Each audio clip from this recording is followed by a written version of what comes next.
జగన్ వైఖరితో AP Singapore మధ్య సత్సంబంధాలు దెబ్బతిన్నాయని మంత్రి నారాయణ మండిపడ్డారు. అమరావతి నేల్పాడ్లో పర్యటించిన మంత్రి నారాయణ ఉద్యోగుల క్వార్టర్స్ ను పరిశీలించారు. పెట్టుబడులే లక్ష్యంగా సీఎం చంద్రబాబు సింగపూర్ పర్యటనకు వెళ్తున్నారంటున్న మంత్రి నారాయణతో మా ప్రతినిధి సత్య ఫేస్ టు ఫేస్.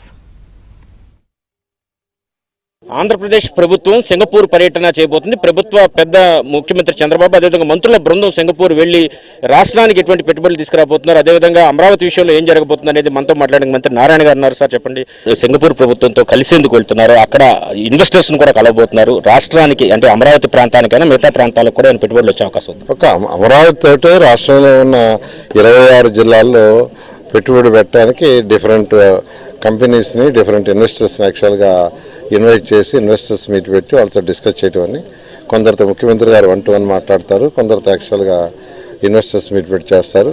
ఎందుకంటే పెట్టుబడులు వస్తేనే ఆర్థిక స్థితి పెరుగుతుంది. పెట్టుబడులు రాకుండా ఉంటే ఇండస్ట్రీస్ రాకుంటే రాష్ట్ర ఆర్థిక పెరగకుండా ఉంటే మన పిల్లల భవిష్యత్తు అంధకారం.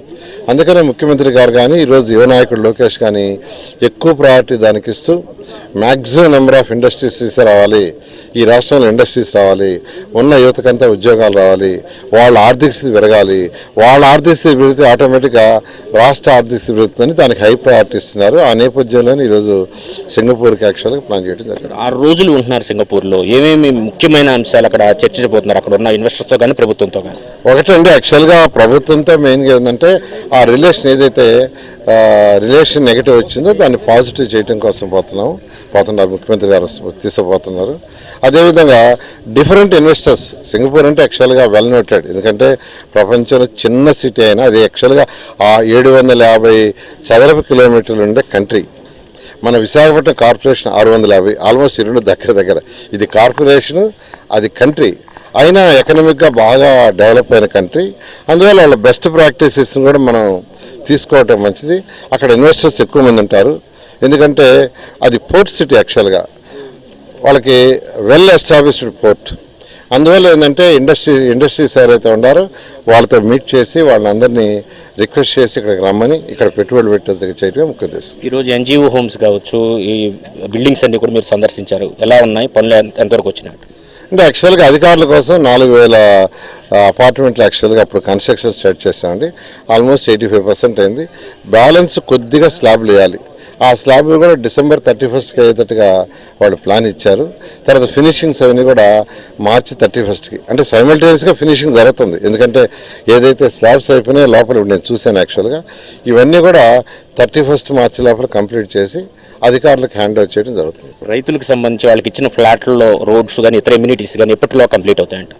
ఎటువంటి పరిస్థితుల్లో కూడా ట్రంక్ రోడ్స్ 2 సంవత్సరాల్లో పూర్తవుతాయి, లేఅవుట్స్ రోడ్స్ వచ్చి 2.5 సంవత్సరాలు పూర్తవుతాయి, హైకానిక్ టవర్స్ 3 సంవత్సరాలు అయ్యేటట్టుగా ఒక చక్కటి ప్లాన్, అంటే 3 సంవత్సరాల్లో కూడా అన్నీ పూర్తవుతాయి.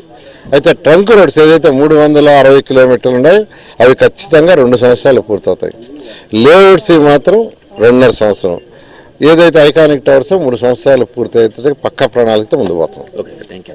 మొత్తం మీద తీసుకుంటే కనుక రాజధాని అమరావతి నిర్మాణం సంబంధించి గతంలో సింగపూర్ ప్రభుత్వానికి సంబంధించిన కన్సార్షియం ఏపీ ప్రభుత్వం ఒప్పందం చేసుకుంది. దాన్ని గత ప్రభుత్వ వైఖరితో రద్దు చేయడం జరిగింది. జరిగిన పొరపాటు విషయంలో సింగపూర్ ప్రభుత్వాన్ని కూడా మాట్లాడి వారిని తిరిగి ఆంధ్రప్రదేశ్ తీసుకొచ్చే ప్రయత్నం చేయడంతో పాటు అక్కడ ఇన్వెస్టర్స్ ను కూడా ఇక్కడ తీసుకురావడానికి ప్రయత్నం జరుగుతుంది, యాత్రలో చెబుతారు. అదే సమయంలో ఇక్కడ ఏదైతే ఈ బిల్డింగ్స్ ఏవైతే ఉన్నాయో వాటిలో చాలా భాగం కూడా కంప్లీట్ అవుతున్నాయి. విత్ ఇన్ మార్చిలోగా ఈ బిల్డింగ్స్ అన్ని కూడా ఎన్జిఓ కావచ్చు, అదేవిధంగా గెజిటెడ్ ఆఫీసర్స్ బిల్డింగ్స్ కూడా పూర్తి చేస్తామని చెబుతున్నారు. దాదాపు 3 ఏళ్లలో రాజధాని అమరావతిలోని గవర్నమెంట్ కాంప్లెక్స్ లోని భవనాలన్నీ కూడా పూర్తి చేసి ఇచ్చిన హామీని, రైతులకు ఇచ్చిన హామీని నిలబెట్టుకుంటామని మంత్రి నారాయణ చెబుతున్నారు. ఇది ఇక్కడ పరిస్థితి. కెమెరా పర్సన్ రాంప్రసాద్తో సత్య, ఏబీఎన్ ఆంధ్రజ్యోతి.